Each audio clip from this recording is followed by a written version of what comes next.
All right, we are gonna go live. Maybe we are live already. I think it's happening. We've got ATC here today. We are gonna go live. Maybe we are live already. I think it's happening. We've got ATC here today. We are gonna go live. All right. Turn the volume down here.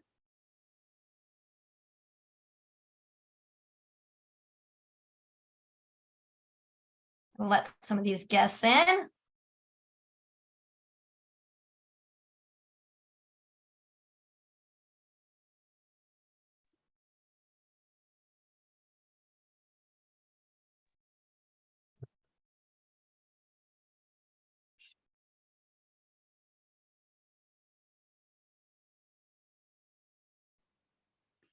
Hi, everybody. Can you hear me?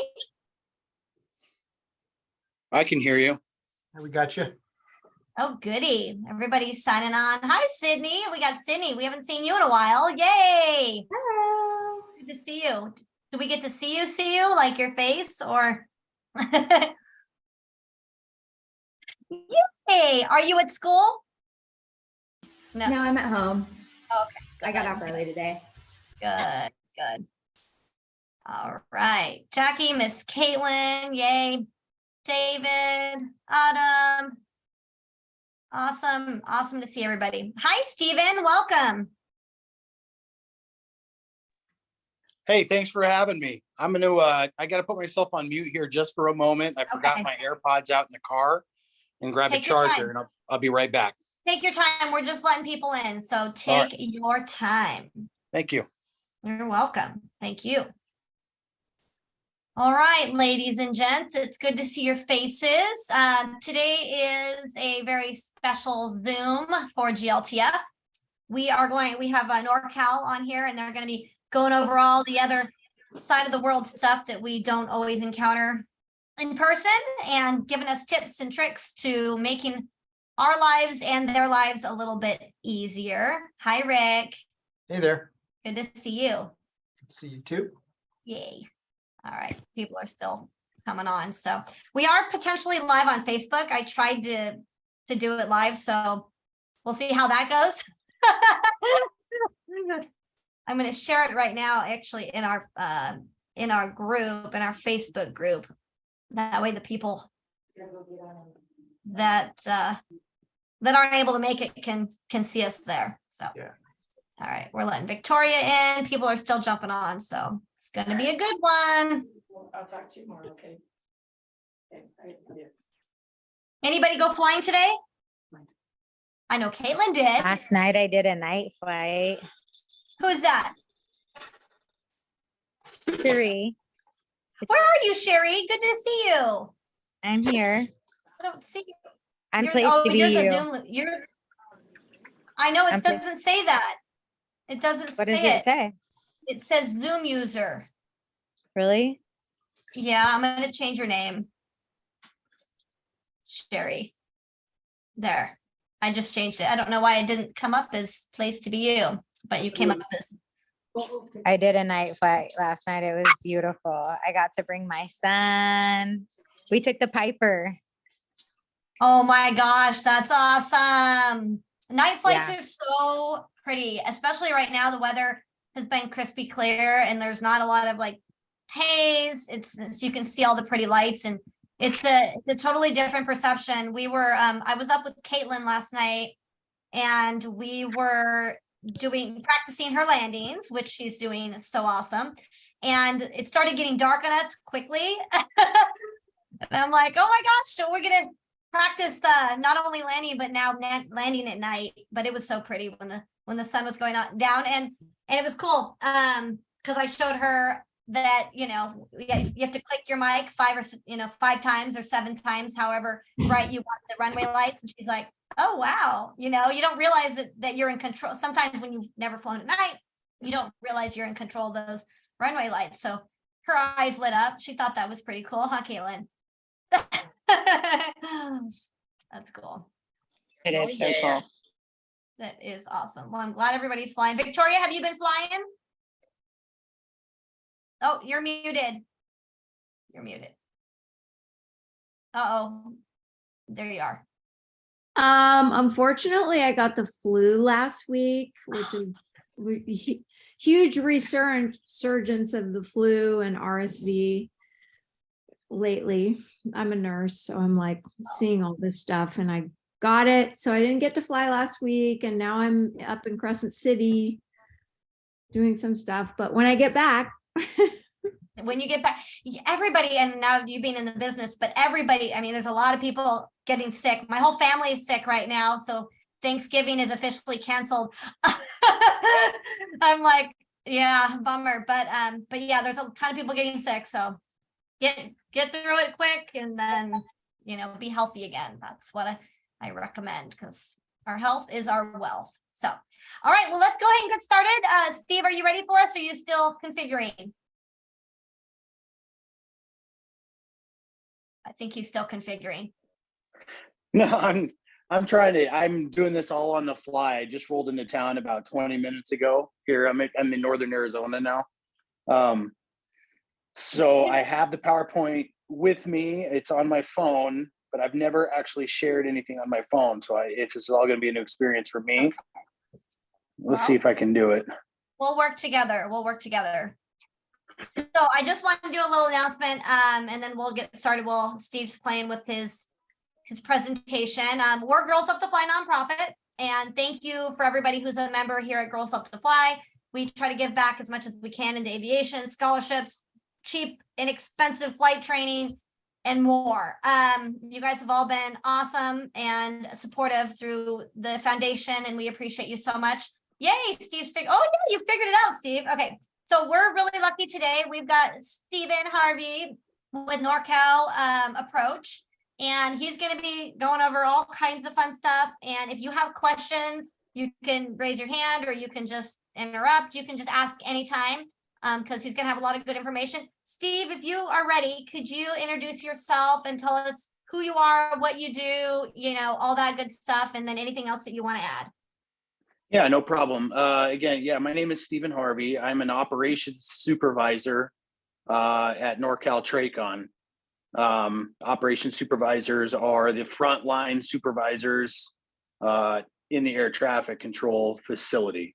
So I used to be a controller at NorCal. I did that for about 12, 13 years. And then I promoted within the same area that I work. So I supervise the same area that I've been working for a long time now. I've been doing air traffic for since 2001 when I joined the Air Force. So I did active duty Air Force air traffic control. And then when I got out, I did some contract air traffic with Serco. If you're not familiar with them, they're just a federal contract tower company. Then I got picked up with out in Denver, and then that wasn't working well for myself and my family, and the air traffic controllers were in the middle of the contract dispute, shall we say. So I ended up moving back out to Northern California and just kind of waiting for NorCal to have a spot for me. So that's how I ended up there, and I've been there ever since, and I love it. So Awesome. You've done a lot. Thank you so much for doing this for us today. We're super excited. Yeah, no problem. Okay, so I don't know what you see on your screen. I show the first 3 slides on mine. Is that what you see on yours too? Affirmative. Yep. Everybody else Okay. have that. Yeah. It's very clear, very big, and you've shared it perfectly on our end. Okay. There we go. Then this should be pretty easy. This is so this is generally the slideshow that we show to anybody that comes to the facility that hasn't I guess had a lot of experience with air traffic. So you guys, having flown around, you probably have a pretty solid understanding of the phases of flight as shown here. Pre-flight takeoff, getting up into the departures, en route if you get that high, and descent back down into the airport environment. So obviously I work in the approach and departure control sectors. We can go there further on the slideshow. It kind of breaks down what NorCal does.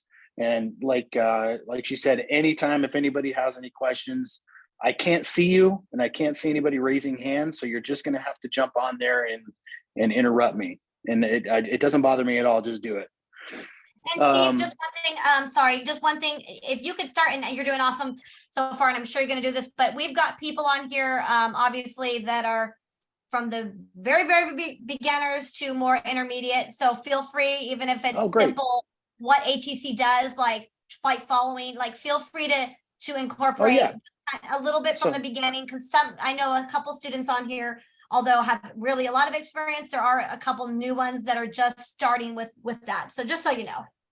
Okay, well, then I'll just come back to this previous slide, just a real Sure. quick overview of the phases of air traffic. Obviously, the tower at any given airport, a tower and or an advisory Unicom frequency controls the local pattern and the runway surface. The tower is responsible for landings and takeoffs in that surface area and the immediate airspace around them. You know, once you depart that airport, you're climbing out and you can kind of see down there at the bottom the TRACON. So the tower ships that aircraft to the departure sector at the TRACON. So at that point in time, you're going to be radar identified, and that whole process happens there in the departure section. Now, if any of you are planning on ever flying higher, you know, into the flight levels and the cruising and all that kind of stuff, there's even a higher level above the approach and departure controls that gets you, like, so when you're flying and you're leveling at 35,000 feet, they get you to that point and they make sure that your ride is smooth and as straight as possible up there. So there's times on these en route sectors where you don't talk to anybody for, you know, 30 minutes. The sectors are so large, spanning all the way from like Guam, you know, out over the Atlantic. So like Oakland Center, local to us, they're responsible for air traffic oceanic out over Hawaii, as far west as Guam, as far north as, you know, where Seattle and Anchorage centers meet. So en route is kind of what that does. And then as you descend, obviously you're descending back down into some approach control airspace. That's where you'll be set up for your ILS, your RNAV, your visual approaches. And then you're reintroduced to the airport and the tower control, you know, all the way to your parking space, you know. So that's kind of just a rundown of the phases of flight. So these are just some stats as it comes to Northern California. 21,000 square nautical miles of surface to flight level 190. We have 19 satellite towers, 33 radar sectors, 9 short range radar systems, which is new to us within the last decade. Is all those radar systems are actually they take all the data from those radar systems and give us one display now. As of in the past, as you move through the sky, you would go from, you know, the Beale radar or the MCC, the McClellan radar, and you would have to move about, and air traffic would have to adjust what they're doing based on what radar is seeing what. But now we get a single target that takes all of the information from everything that is touching that aircraft, giving us the most precise location of the airplanes. Oakland Center, the en route radar systems, they already kind of do the same thing, although they require a little bit more separation because the times between when radars touch the airplane is a lot longer than the short range sensors. Yeah, we're approximately 6,000 operations daily. That was back pre-pandemic. Right now, I'd say we're probably in our building averaging 4,500 to 4,600 operations. And that's just because a lot of our international flights haven't come back 100%. It's probably in the 70, 80% realm these days now. And it continues to pick up as we move along. And approximately 300 personnel, and that's everybody from air traffic controllers, anywhere from 125 to 150 air traffic controllers in the building. Then you have your operations supervisors, operations managers, and then you have an entire support staff that sits in the back that makes sure that we have training, we have our plans and our procedures are all taken care of and kept up to date and stuff like that. So it is a fairly large operation within the building. Let's come back out here. NCT's second overall in TRACON for total traffic in 2020. And that was during the pandemic. So although commercial and international flights were extremely limited, pilots found out that flying is, a socially distant sort of activity. And so very quickly after the pandemic, after the rush at the beginning where everybody didn't quite know what was going on, people started getting back in their airplanes and training. So especially in the area that I work, which is actually the Reno sectors and then the Sacramento Valley and all those satellite airports. So it picked up very fast. We were back to 100% traffic by the end of 2020 in our particular area, just because of the satellite airports and VFR traffic. VFR operations, third overall, and so I think the first one, SoCal TRACON is obviously a very, very busy TRACON. And then it kind of teeters between us, Atlanta, and Potomac TRACON in the Northeast as far as the busyness of the airspace. So this particular airspace map right here, and you can see as we zoom in a little closer, that's NorCal's airspace in the red, sitting within the Oakland Center primary airspace. Obviously, they have a lot of oceanic airspace out to the west, but that's primarily where Oakland Center works on the coast and interior of the states. But you can see how large NorCal is in the state. And then obviously you see little Reno and Reno sectors out there. We picked them up in 2011, consolidated Reno to NorCal's airspace. Took a little bit of adjustment, but it's not so bad. Kind of nice work in some mountainous terrain. So this is NorCal's airspace in a little more detail. And you can kind of see the class Bravo and how convoluted and confusing that is with the sectors and the airspace. The fuchsia color is kind of the class Bravos and Charlie. Actually, the fuchsia's class Charlie. San Francisco, obviously, and all those overlying turquoise colors is the class Bravo there. The green outline is just NorCal's airspace. This is kind of what my particular area works. Is out in the Sacramento Valley area, and then Reno's class Charlie out here. Truckee Airport actually sits just outside of NorCal sky, so Oakland Center actually handles that, although a couple approaches do start in the northwest part of our airspace. So we do handle a fair bit of Truckee traffic. So interior of NorCal, actually, let me pause there. Does anybody have, before we go inside, while we're still outside, does anybody have any questions or curiosities? All right. I'm either boring or informative, so let's move on. That's the interior. So you can see we're split up into 5 different areas, and they all do a different part of the airspace. And then in the middle, it says O and M. I'm not sure why the and is there, because it's just operations manager. So we'll have to get that edited. I work in Area E there at the very top. In Area E, we talked about handles the Sacramento Valley and the Reno area. Area D to the north, to the top right, they work San Francisco and most of the Bay Area departures. So all they handle is getting airplanes off the ground in the Bay Area and up into the Oakland Center sky.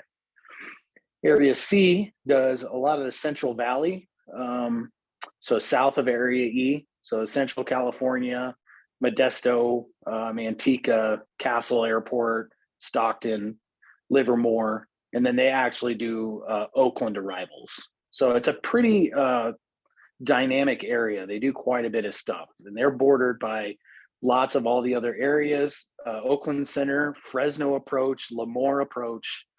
So they got a lot going on in Area C. Area B would be kind of what's considered the bread and butter of NorCal, and that's just for flow management purposes, because that is San Francisco arrivals. So as San Francisco goes, is kind of how the entire West goes. LA, San Fran, kind of control the flow from the east and west side of the country's their core airport in the system. Area A over here to the bottom left, they're South Bay. So they take care of Monterey, some of the west side of the Central Valley, and then they get up into San Jose and all that kind of stuff. And then the sim lab is actually built into the building, and it looks exactly like any other area in that room. And that's where we train our folks after they get done with their work and maps and approaches and learning all the plates and all that kind of stuff. They move into the sim lab. And at those scopes, they can load any sector in the building. There's another room in another part of the building where they have remote pilot operators that will speak and control the airplanes. So it's as if we were talking to other people. And so we see the same exact display in that sim lab as you would see in any other area. I have a How many Yeah, go ahead. How many people are working in each of those sections at any one given time? So in a given day, roughly, probably, I think if we were fully staffed in a room, we'd have 15 people working the morning, middle of the day, and afternoon shift. We kind of tend to front load the morning, kind of have 1 or 2 people show up in the middle of the day just to help bridge the gap between that and the evening. So it's so like Area E, the one I'm most familiar with, we have 7 sectors. But they're typically combined into 5 scopes. We have 2 sectors. We have 2 scopes that have combinations of sectors that rarely get split, only in special events. And even then, maybe, because it happens so seldomly that it would actually add confusion. So every area has 4 or 5 scopes, which are staffed throughout the day by about 15 people. Fully, so there's probably about 25 controllers assigned to every one of those areas. And if you have like a TFR, let's say a president is visiting, do you have extra people on assistance if there's special activity going on in this various quadrants?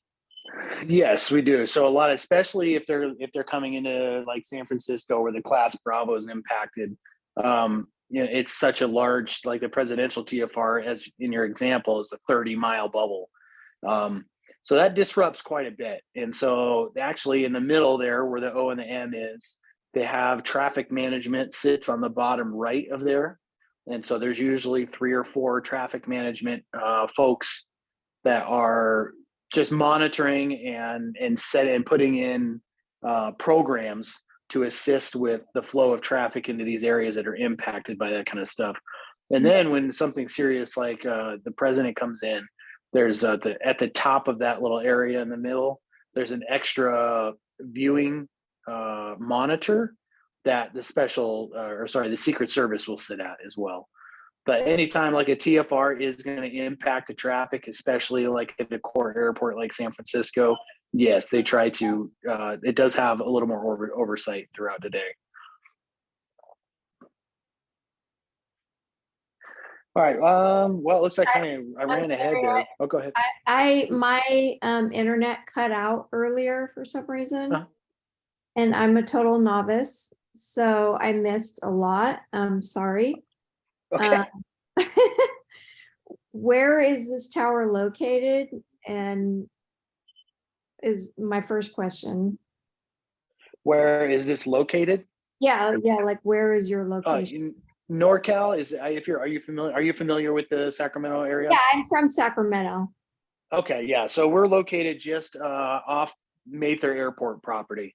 Oh, okay. Kind of off it. Yeah. It's just east of Mather. There's a big federal radar facility there, TRACON. Got it. Okay. That was my main Yep. question. Yeah. Like I said, you can stop me anytime. And then it looked like, sorry, I've just looked at chat and it looked like somebody asked.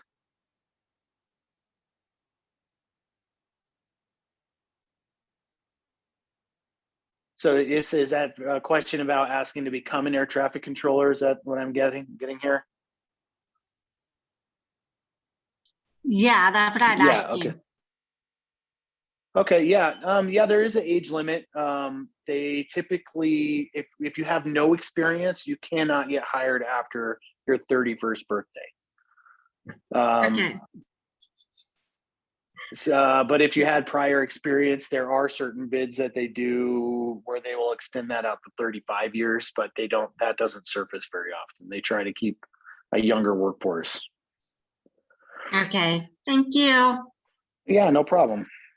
Area A, moving on, unless somebody else has anything. We're going to shoot through the next 5 slides because I think I broke down these pretty quickly already, but it does kind of tell us what sectors are in each one. So Area A was at South Bay Airport, Monterey, Salinas, San Jose, Moffett, Reed Hillview. They have 7 sectors, although I think they're combined into 4 scopes most of the time, unless Monterey and San Jose start getting really busy. And busy for them is like when the low lying fog gets in and traffic gets kind of strung out. And then they're also dealing with VFR traffic where there is no fog. Area B, as you can see, is all San Francisco arrivals. It's a cool graphic of a time-lapse photo there. And then Area C, East San Jose, so they do San Francisco Bay, Oakland, Central Valley, and you can see all those airports in the Central Valley that they handle.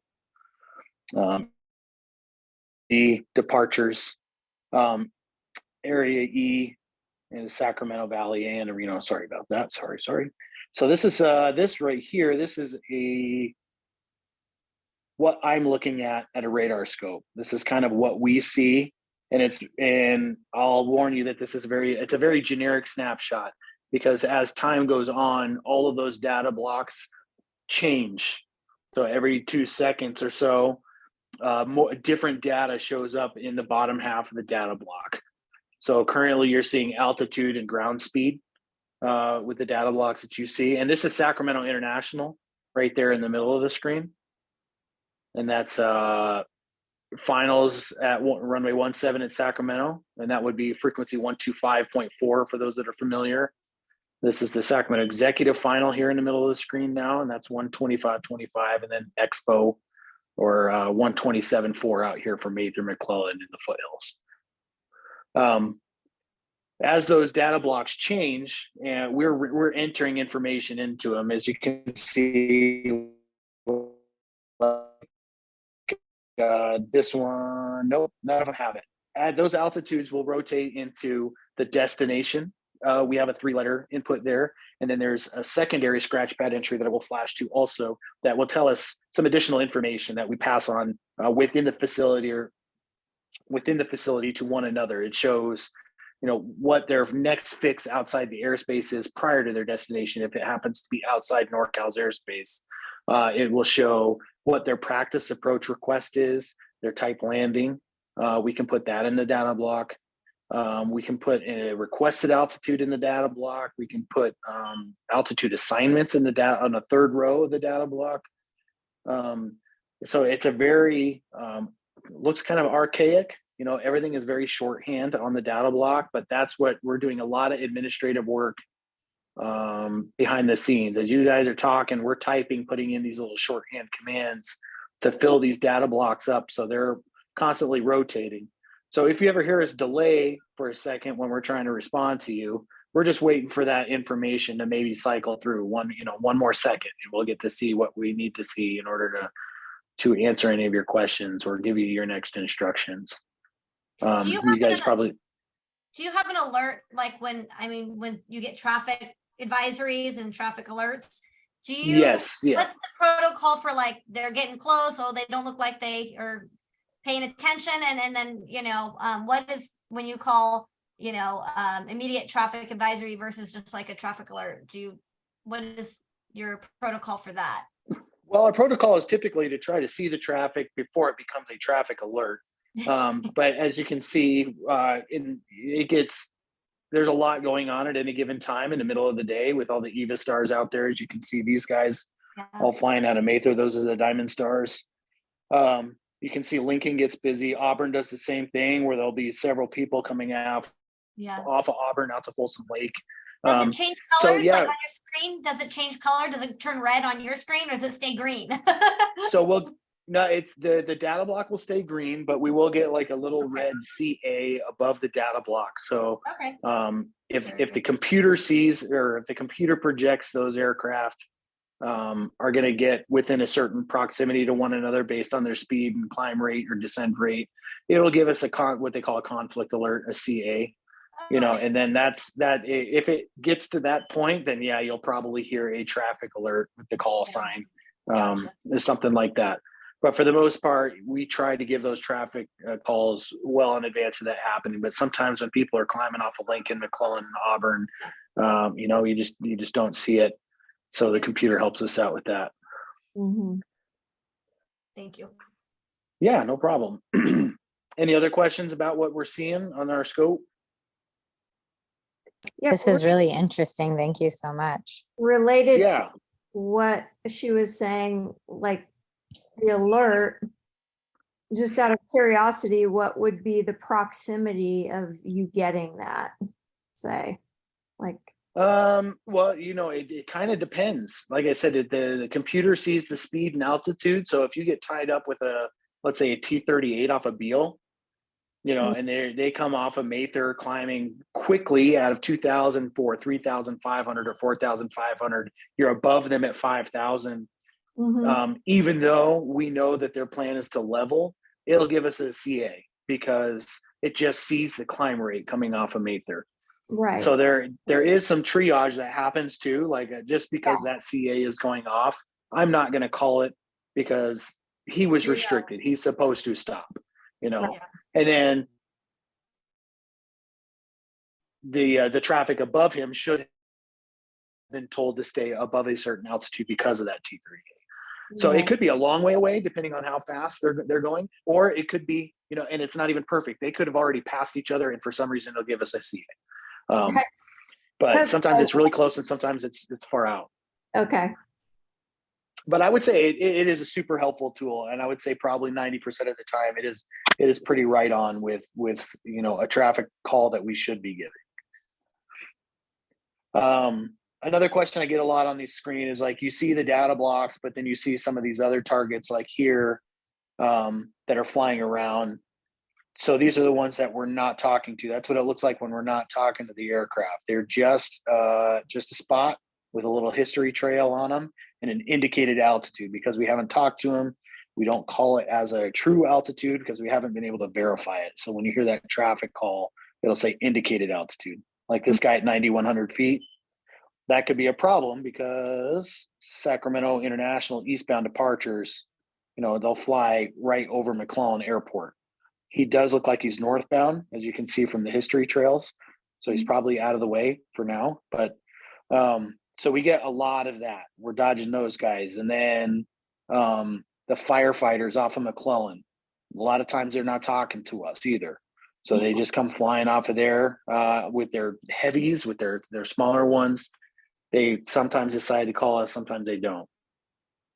Yeah, that was my curiosity about that. Like, what is the actual accuracy of all of this going on? Like, well, if they're receiving flight following, so if they have a data block and a beacon code and assigned beacon code, we're required to verify their altitude within a certain limit. So say 7 Bravo Alpha is talking to, well, that's a bad example because they're already on tower. So let's say 27 Romeo called us for flight following. I issue the beacon code. I'll issue them the altimeter, and then I will always say verify your altitude, and I say 8,500. And then at that point, when I call traffic further on 27 Romeo, I'll say the traffic is at 2,000 or at 8,500. So if you receive Go ahead. No, go ahead. No, I was just going to say, so if you're receiving flight following, the controller should have verified that the altitude you're at is the same that is showing on the mode C, so that we know that it's an accurate altitude. And I was just going to say, Victoria, we're lucky we have flight following, but it's a backup to us and our eyes out the window. Right. So Right. most importantly is keeping our eyes out the window, obviously. And then if we are on with flight following, they can only do so much as well. And they've done an amazing job from what I've experienced, but yeah, that's I'm just trying to get an understanding of how this actually works and Yeah. yeah, it's like a verifier of, It is. yeah, everything going on out there. There's a Yeah, lot. we have to and anytime you come out of Travis and back into NorCal or out to Oakland Center and back into NorCal, each time that happens, your altitude will be verified just because you're going from a different system to our system. Yeah. So we're constantly verifying the altitude and that the information is correct. Yeah. Okay. These are just a couple fun graphics that just kind of give you an idea of the routes. Let's see, this one is departure routes out of the Bay Area. So kind of this is Area D's kind of bread and butter as they go. And then this is another crazy, this is the major jet arrival and departures during the Southeast plan. So when San Francisco can't land the 2.8s, the actual sectors within NorCal, the boundaries change. So the areas have to adjust their maps and routes based on San Francisco's arrival. You can't use runway 28 anymore, departure routes. Okay. Yeah, this is the class Bravo. And unfortunately, I've never worked in a class Bravo. So I can't speak too much of the rules of class Bravo. You guys that have flown in it probably know more than I do. All I know is VFRs have to have approval to go in there. And once they get in there, they're actually afforded a standard separation from what I understand. But that's kind of an idea of how layered the class Bravo is in the San Francisco area. So this is a San Francisco arrivals in one day. This is kind of like what it all looks like going into San Fran. You can see the major arrival routes coming from the west there. And then obviously this one from the east, the Diamond arrival is their primary one. And then the one there from the south. But they all kind of, even when they're coming in from the west over here, you kind of see them all come over to the east and get into the flow from that east traffic just to land on runway 28.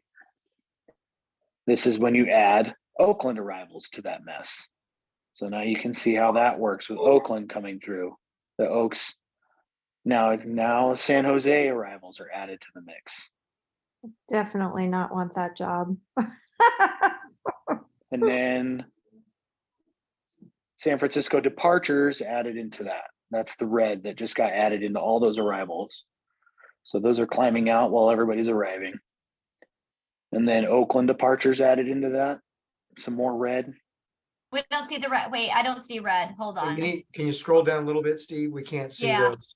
Sorry. It's I'll- I don't see it either. we're at Oh, SFO did you- arrivals. Oh, is it delayed now? There we go. Now the red. Yep. Okay, yeah. So there's the first red, the San Francisco departures, then the Oakland departures added in, and then the San Jose departures added in. And then this is that's Sacramento added into all of that, arrivals and departures. In one So day. that's just, Wow. yeah, that's just all that, yeah, that's just one day.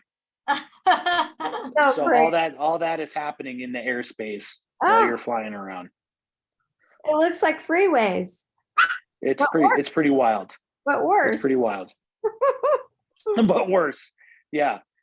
Even to this day, and I've given this this talk a few times actually, and every time these are my favorite graphics because it's like you can't quite grasp the amount of air traffic that flies through an airspace in a given day until you see something like this.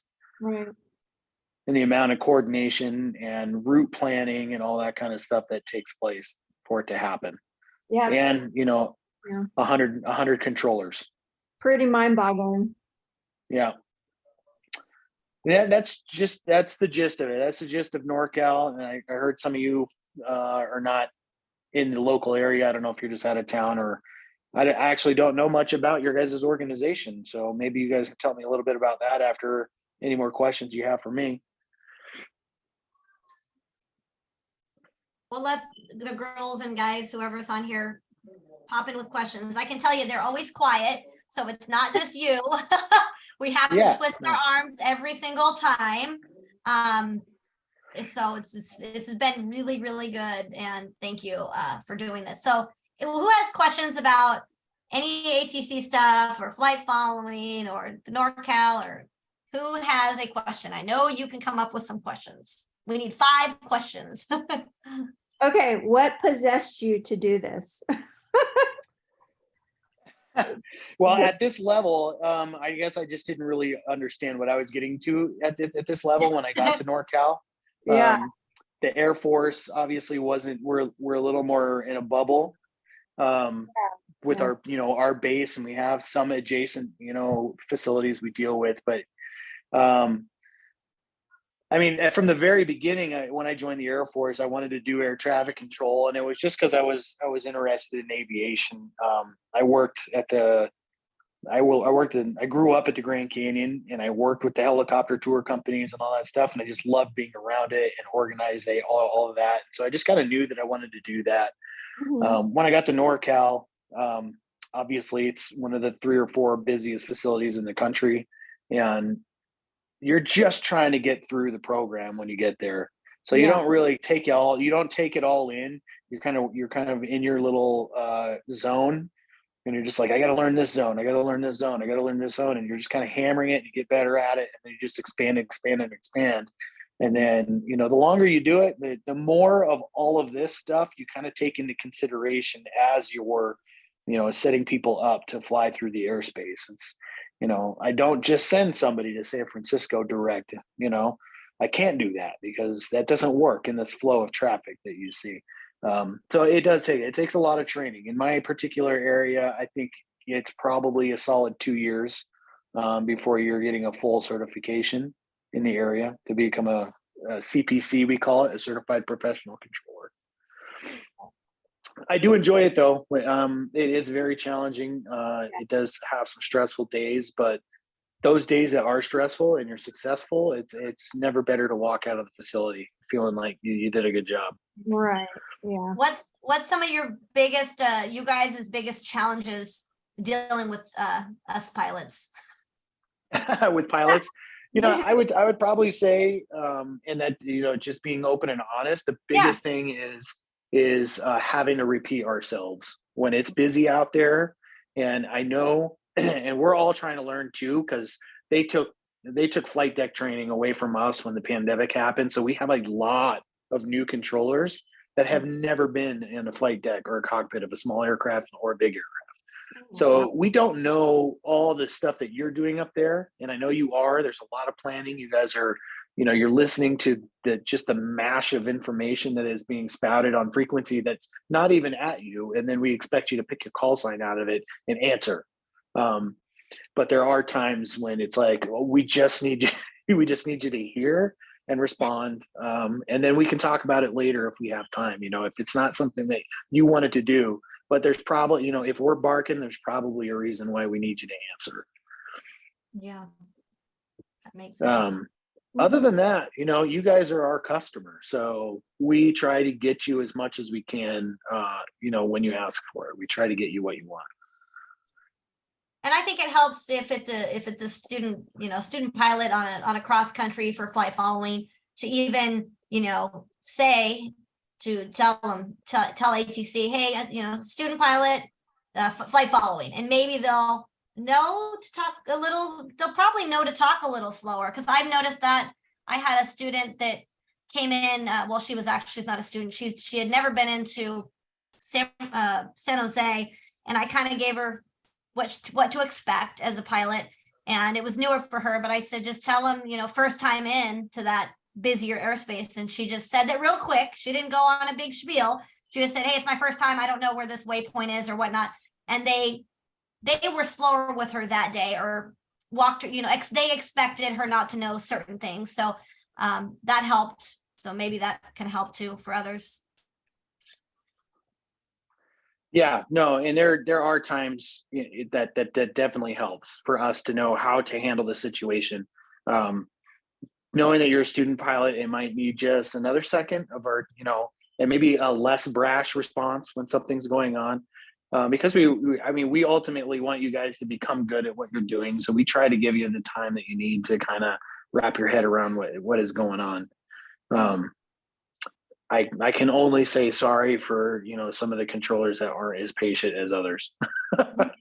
Yeah, no, everybody's so nice for the most part, but I do think it's important, to practice, listen to ATC live so that you can get it down before going up in the air. But if an air traffic controller tells you to turn right to heading at 270 and you are, or whatever they tell you, and you're too scared to repeat back, or 260 or 240, whatever, and you're too scared to repeat back what they said, and you do something wrong, that's a lot worse than asking them, hey, can you confirm that you told me to go to this heading or this altitude?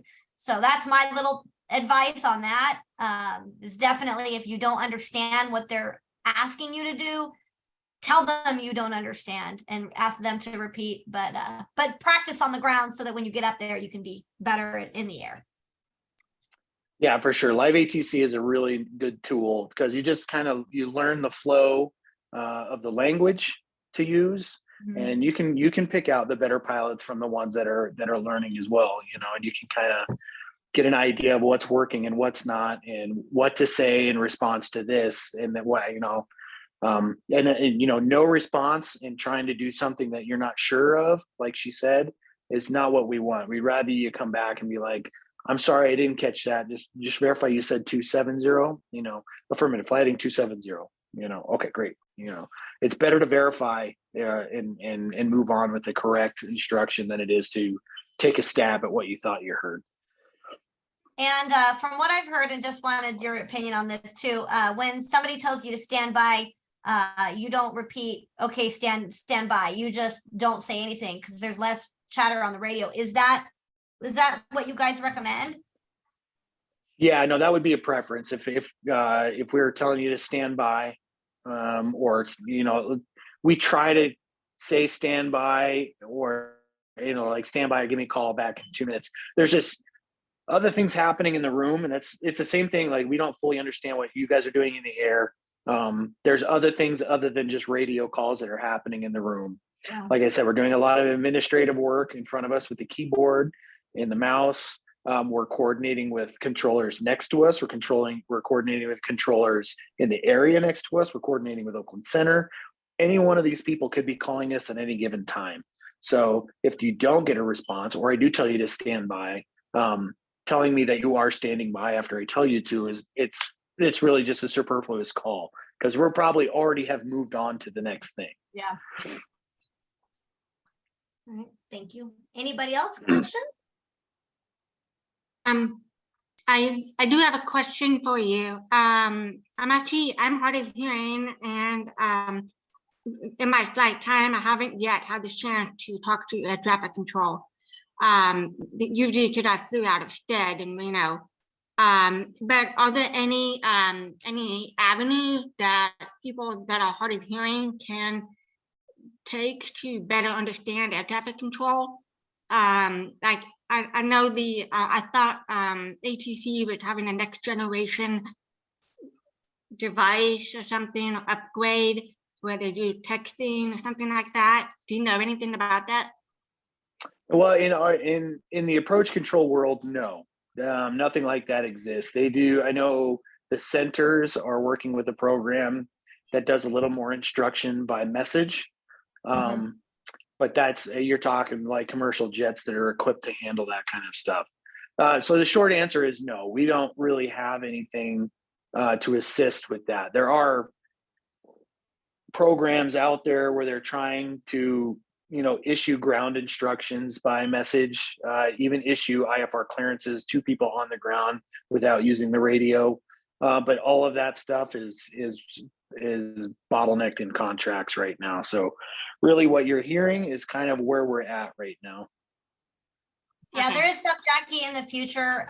But like Steve said, when we're up there at the flight levels, there's programs that you don't talk to air traffic control. You just go through these messages in your box and you just read it, and then you do what it says, and then you go to the next frequency, and then you and you check in that way.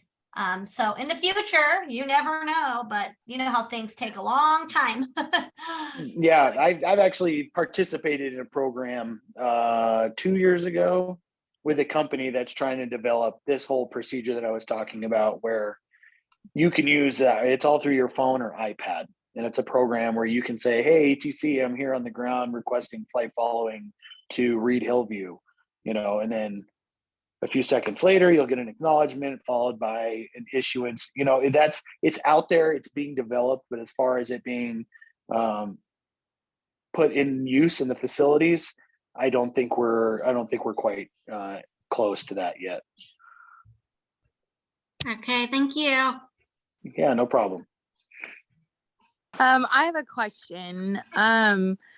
When we're doing our cross country, after we take off from our departing airport, when would be the best time to contact and, to get flight following? After you get out of the pattern traffic at the airport you're departing from, anytime after that works for us. As long as wherever you're departing from, you're staying clear of any other class Charlies or Deltas, and you have an idea of where you're at, then yeah, as soon as you get out of the traffic pattern, you can give us a call and we'll set you up.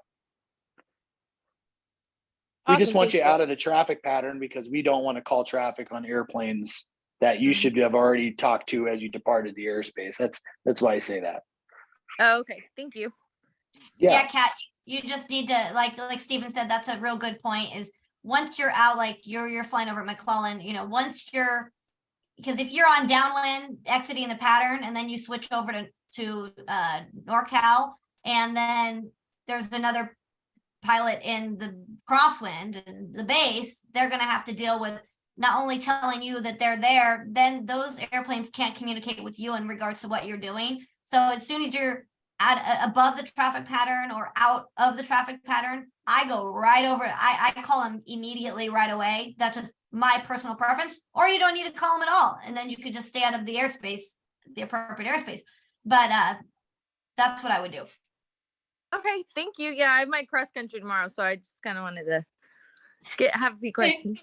Cool. Yeah, we prefer to provide the flight following because then we have some control over the situation. When you're flying unpredictably through an airspace, like that's just something that that's something we're having to deal with, and we'd rather be able to talk to you and show you where you're going, restrict you where you need to get there safely, so on and so forth. So don't be afraid to call for flight following. We actually prefer it. Okay, thank you. Mm-hmm.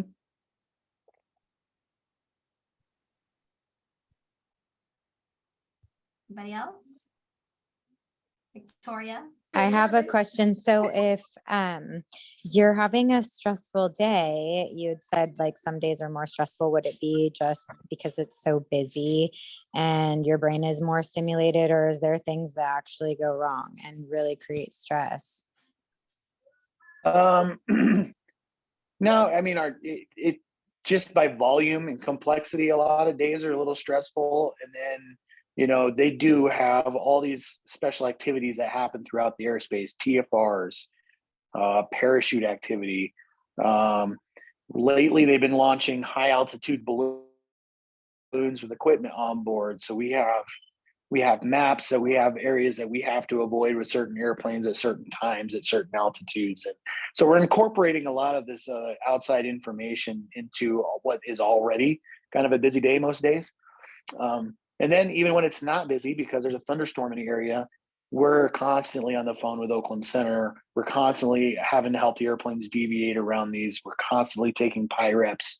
So it's just, I couldn't tell you whether one day to the next, it could be maybe I didn't, get a great night of sleep, or, two people called in sick and we're down two people on the shift. So we know we're going to be in position a little bit longer than we normally are.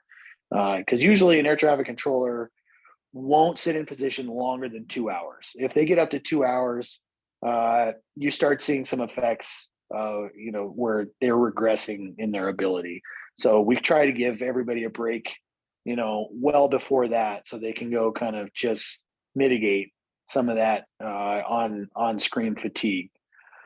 But yeah, just by nature, it is kind of stressful, and just like everybody, just like pilots, there are days where it affects us more than others. Yeah, it's one of the most stressful jobs, being an air traffic controller. I mean, it's a highly stressful job because they've got hundreds and hundreds of lives in their hands. Because we do, being, especially when we're, let's say, in IFR conditions or in any conditions, but we're in the clouds, and we've got our instruments and our navigation stuff, but we're depending on them to clear us for approach, or if we're at the wrong altitude for whatever reason, we're depending on them as a backup altitude alert, and so they take it personally. The air traffic controllers that I've known, they take their jobs very, very seriously, and they should. So we depend on you. I We hope so. appreciate I know. Oh my God, I know. We depend so much on you guys for so much. It's awesome. We appreciate what you do. Thank you. I think most people don't really realize that the gravity of their job, actually. And I can minorly relate because I have to multitask a lot in my job, and I'm a case manager, and I have a huge caseload all the time, and I'm, it's constant management of many different things all at once. But nothing like what you do. So I get it on a very minute level, and It's different, but I'm sure yours is just as stressful. Your hours are probably as bad, if not worse, than ours. It's pretty bad. Yeah. Totally get it. Yeah. Yeah. Is flight there a following is retirement age? Yeah, there is. If you're a line controller, or actually, I'll put it this way: if you work in the operation, then you are forced retired at 56. You can promote out of the operation to do some, staff specialist work or something like that, and then you're not forced out. But if you're talking to airplanes or actively supervising air traffic controllers, then I'll be forced retired at 56 years old. That seems reasonable. Yeah. I mean, I'm not unhappy about that. I wouldn't be either. I got a ways to go yet. I'm looking forward to it. Cool. Are you a pilot as well? I am not. I've never done anything in the pilot side of the house.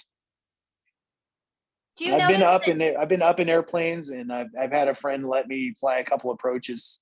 But as far as like learning, what I'm actually doing, I've never taken any sort of ground school or anything like that. I've got a couple friends that are pilots and controllers. Do you think it makes it easier to be a pilot and a controller, because then you kind of understand what the pilot side is doing, or maybe it doesn't matter either way?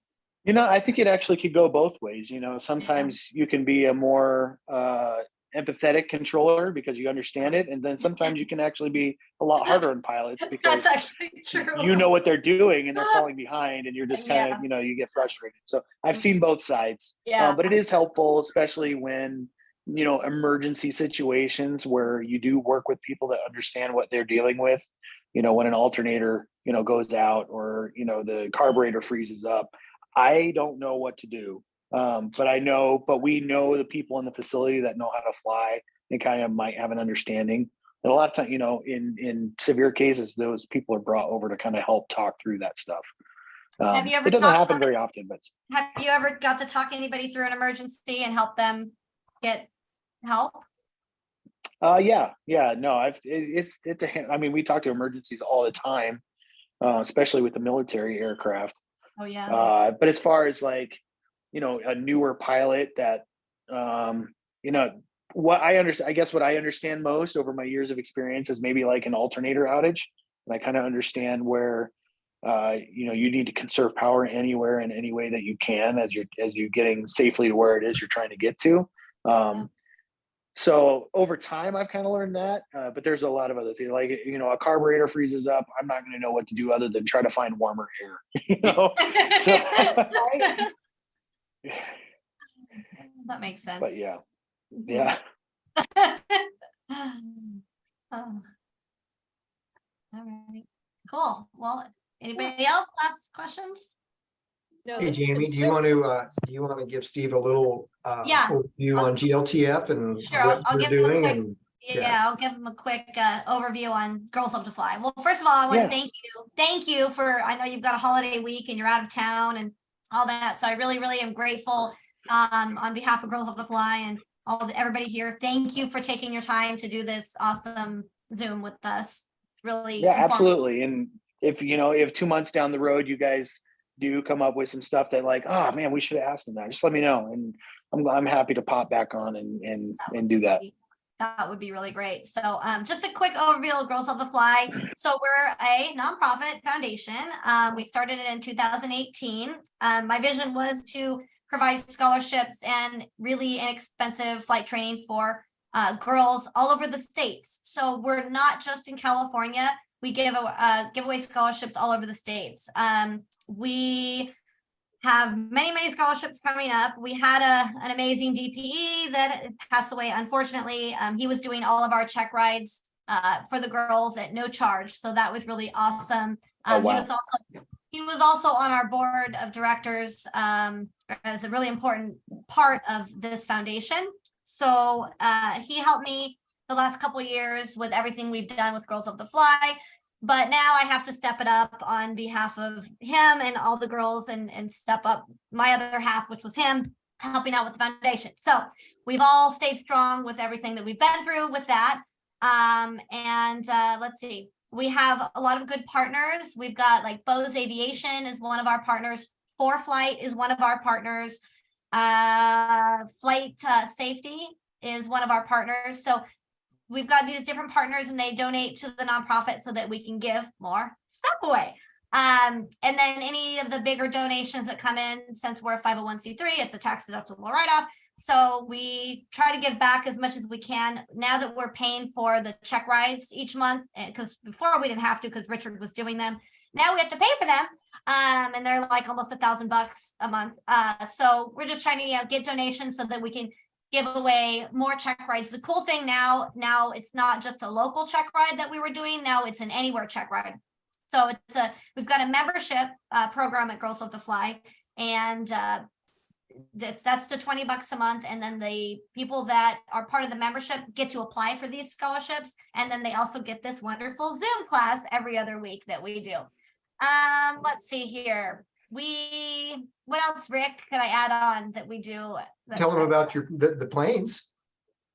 So locally in the Sacramento area, so we do a local part of the nonprofit as well. We have we have an all-girl flight school. Okay, it's just an all-girl flight school. So we turn down like 90% of the business because that 90% is boys, and the other percentile is the girls. And so we train girls how to fly in these airplanes. We've got a Cessna 150, which is awesome. And like I said, I think I told you, we keep it at McClellan Airport. And then we have now a Piper 140 that we have in the nonprofit as well. And we give flight training on both of these aircrafts, which is really cool.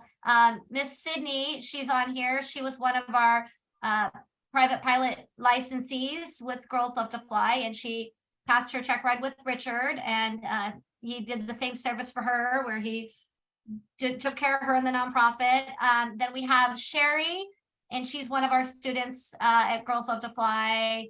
Pat's one of our students at Girls Love to Fly. Victoria's one of our students, Caitlin and Dale. So we've actually a lot of our team on here, which is awesome. That's And great.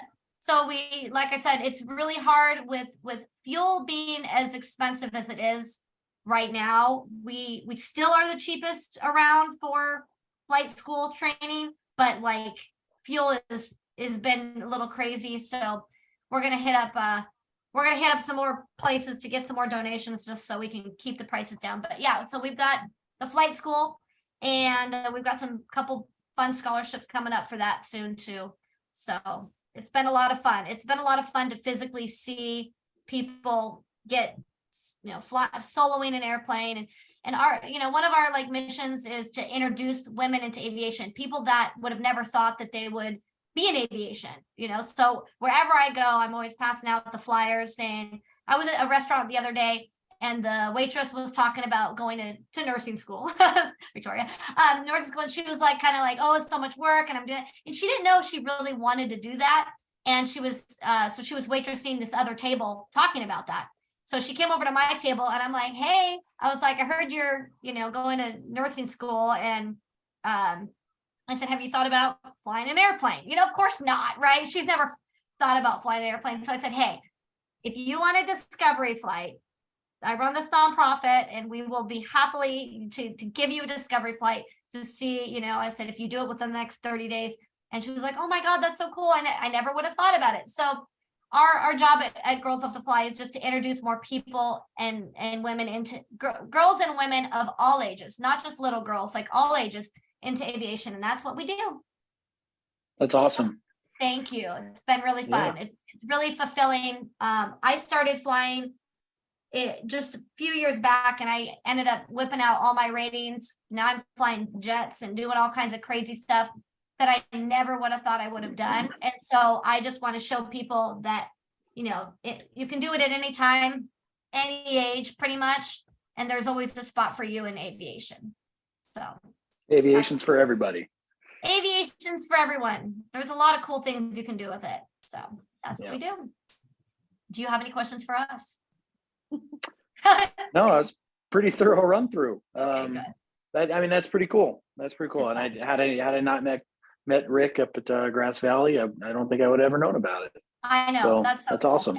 Thanks, Rick, for the introduction. Really, Yeah, you bet. It's great to have you, Steve. It's just a great presentation, and the graphs or the graphic slides where you can see all the traffic patterns, where you overlay the different colors. It gives people an idea of that's one day. Yeah. You go, oh my gosh, there's a lot going on, a lot to keep track of. Yeah. Cool. It's pretty impressive setup. Yeah, it is. It's really cool too to hear you say how important it is that we get our end right, because knowing someone on your end is helpful to make it more real. I get so nervous and because I'm new to just get on and talk, and it helps to hear it's more important that I get out of my nervousness and just do it right than anything else, because there's that perspective coming from you. So I love that, and it's just so cool to know the other side, and appreciate your time so much. Thank you so much.